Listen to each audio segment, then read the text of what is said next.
तो guys welcome back to my YouTube channel creative commerce. तो आज हम अपनी फ्लेमिंगो की बुक का सेकंड चैप्टर करेंगे जिसका नाम है लॉस्ट स्प्रिंग।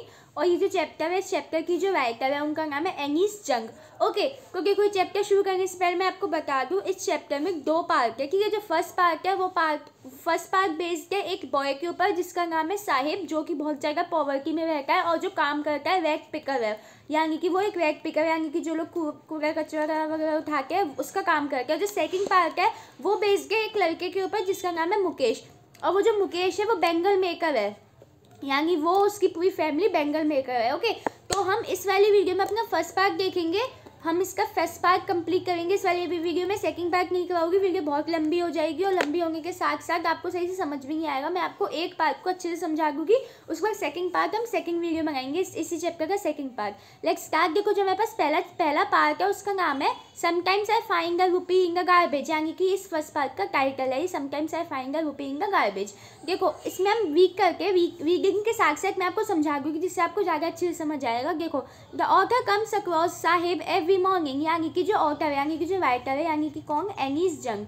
ठीक है, वो हर सुबह साहिब को देखती थी। साहिब एक लड़का है, ठीक है, वो हर सुबह देखती थी। वो क्या करता है, Sahib left his home in Dhaka long time ago, यानी कि ढाका नाम की एक जगह है। ठीक है, साहिब और उसकी फैमिली वहीं रहते थे, लेकिन कुछ सिचुएशन ऐसी बनी जिसकी वजह से उन्होंने वहाँ से अपने घर छोड़ दिया। सिचुएशन क्या बनी, वो लोग वहाँ पे ऐसे एक स्टॉर्म यानी ऐसा तूफान आया जिसकी वजह से उनका घर, उनका काम धाम सब, जितने भी फार्मिंग वगैरह सब करके सब बर्बाद हो गया, जिसकी वजह से उन्हें वहाँ से छोड़ के उन्हें ढाका में शिफ्ट, यहाँ उन्हें वहाँ से छोड़ के यहाँ सीमापुरी में शिफ्ट होना पड़ा। सीमापुरी, ठीक है, यहाँ पे शिफ्ट होना पड़ा होंगे। यहाँ पे एनीस जंग बता रही है हमें, he is trying to sponge gold in the heaps of garbage in the neighbourhood, यानी कि वो जो ऑथर है, जो राइटर है, उन्हें क्या करके हुए देखती है साहिब को, वो ये करके हुए देखती है कि वो जो कचरे का ढेर होता है ना, उसमें से सामान निकालता है। ठीक है, यानी कि उसमें से कुछ चीज़ें ढूंढता है अपनी ज़रूरत के लिए जो उसे ज़रूरत के काम आए। ओके, अब देखो यहाँ पे जो स्पॉन्ज गोल्ड है, यहाँ पे वो गोल्ड नहीं मिलता उसे।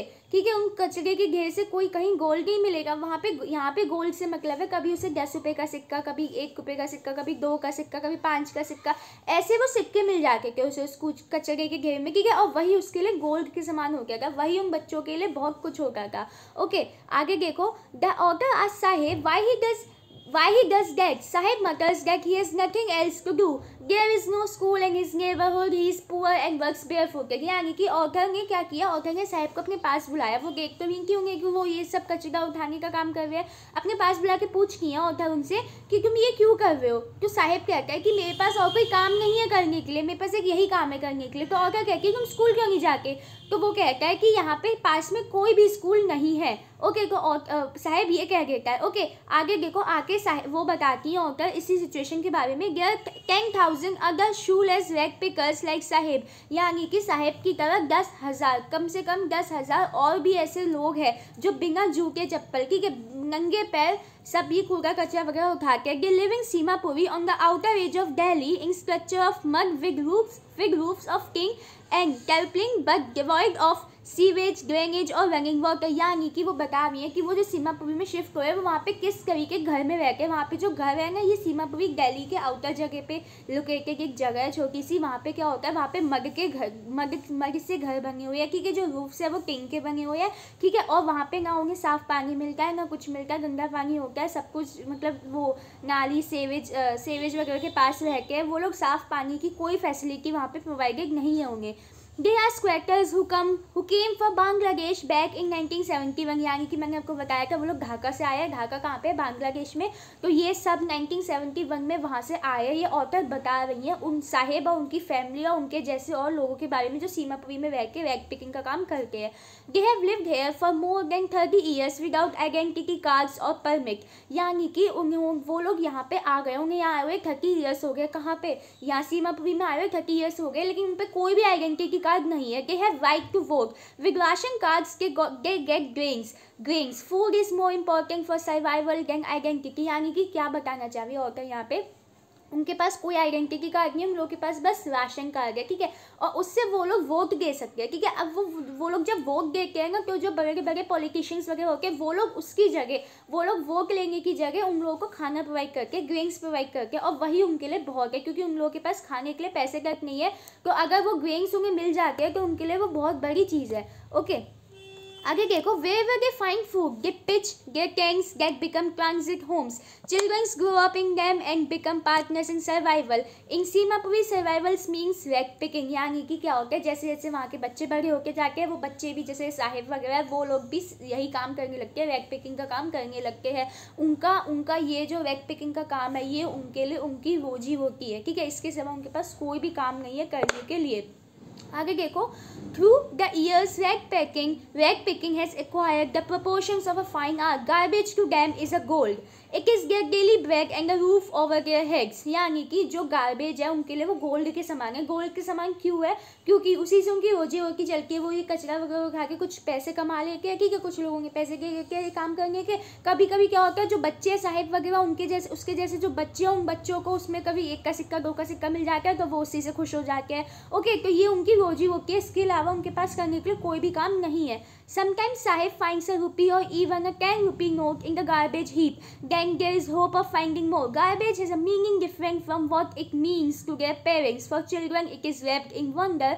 For the elders it is a means of survival. यानी कि पोएट ऑथर ये बताना चाह रही है कि उनके पेरेंट्स के लिए, यानी साहिब और उसके जैसे जो बच्चे उनके पेरेंट्स के लिए, तो वो जो गार्बेज रैग पिकिंग का काम था वो मीन्स ऑफ सर्वाइवल था, यानी वो उनकी रोजी रोटी की, उसके सिवा उनके पास कोई काम नहीं था। लेकिन वही बच्चों के लिए वो एक वंडर था, यानी कि उसमें उन्हें 1 का सिक्का 2 का सिक्का मिल जाता था, उससे वो खुश हो जाते, क्योंकि वो लोग इसलिए वो काम करके के, और फिर आगे जाके वो लोग उन लोगों को भी समझ आता था कि उनका मीन्स ऑफ सर्वाइवल है, और फिर वो आगे जाके बड़े होके वो भी यही काम करने लग जाते थे।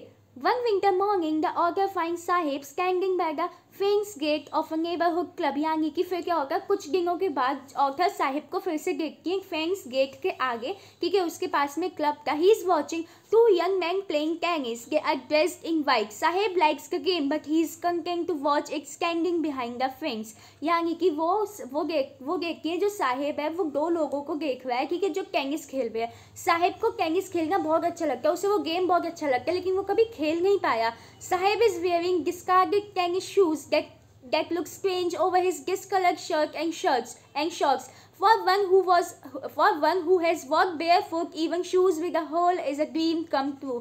यानी कि क्या होता है इसमें, आगे बताती है, जब वो टेनिस देख रहा होता है साहिब, तो वो उनकी साहिब की तरफ देखती होता है। साहिब ने कुछ शूज़ पहने होते हैं, टेनिस शूज़ पहने होते हैं, जो उसकी शर्ट और जो उसने शॉर्ट्स पहने होते हैं उनसे बिल्कुल भी मैच नहीं कर रहा होता है। ओके, तो वो बताती है पोएट सॉरी जो ऑथर है वो बताती हैं कि ये बहुत स्ट्रेंज लग रहा था कि शॉर्ट्स और उसके ऊपर किसी नीचे और किसी ऐसे शूज़ पहने हुए, लेकिन और वो जो शूज़ थे ना उनमें एक होल था, उन दोनों शूज़ में होल हो रखे थे, ठीक है। तो ऑथर ये कहती है ऐसा बच्चा जिसने आज तक शूज़ ना पहने, जिसने आज तक स्लीपर्स ना पहनी है, उनके लिए ये एक होल वाले शूज़ भी बहुत बड़ी चीज़ है, ठीक है। आगे देखो,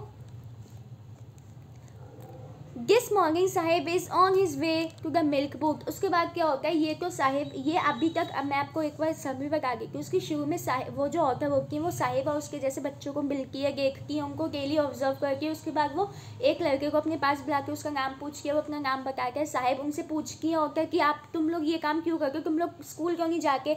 तो साहिब कहता है हमारे पास कोई स्कूल नहीं है, हमारे घर के पास कोई स्कूल नहीं है जहाँ पर हम जाए। ओके, और हाँ, इसमें एक मेन चीज़ ये रह गई है कि आपकी जो वो होती है, जो ऑथर होती है वो बोलती है कि मैं स्कूल बनवा दूंगी आपके लिए, अगर मैं स्कूल बनवा दूँ कि आप स्कूल जाओगे? तो वो साहिब कहता है हाँ मैं स्कूल जाऊँगा। कुछ दिन बाद साहिब उनके पास आके पूछता है कि आपने स्कूल बनवा दिया? तो ऑथर ये कह देती है कि इतनी जल्दी नहीं बनता स्कूल, इसमें टाइम लगता है। लेकिन ऑथर को अंदर से रियलाइज़ होता है कि मैंने तो उस बच्चे को ऐसे ही कह दिया कि मैं स्कूल बनवाऊँगी, लेकिन ऐसे ही मेरी तरह बहुत लोग ऐसे होते हैं जो उन बच्चों से फेक प्रोमिसेस कर देते हैं और फिर कभी पूरे नहीं करते हैं।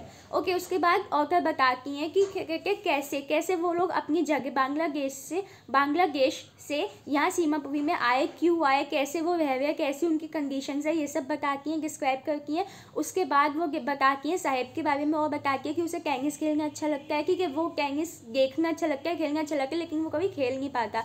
उसके बाद अब बताती हैं कि कुछ दिनों के बाद जो साहिब है वो उन्हें फिर से देखती है। This morning Sahib is on his way to the milk booth, in his hand is a steel canister. He works in a tea stall. He's paid 800 rupees and all his meals. Sahib is no longer his master. His face has lost the carefree look. He doesn't seem happy working at the tea stall. यानी कि अब कुछ दिन बाद जब जो औरत है वो साहिब से फिर से मिलती है, ठीक है, देखती है कि अब वो यहाँ वक्त कूड़ा कचरा वैग पिकिंग नहीं कर रहा है, अब वो एक टी स्टॉल पे काम करने लग गया है। साहिब अब टी स्टॉल पे काम करने लग गया है जहाँ पे उसे 800 रुपीज़ सैलरी मिल रही है और उसे खाने के लिए खाना मिलता है। और ये भी कहती है कि now Sahib is no longer his own master, यानी कि साहिब अब अपनी मर्जी का मालिक नहीं रहा। अब क्योंकि जब वो रैग पिकिंग करता था तो क्या होता था, वो अपनी मर्जी से उसे जहाँ जाना होता था वहाँ जाता था, जो करना होता था वो करता था। लेकिन अब जब वो टी स्टॉल पे काम करने लग गया तो उसे जो उसका ऑनर है उसकी बात माननी पड़ेगी। अब वो अपनी मर्जी से कुछ नहीं कर सकता, ठीक है।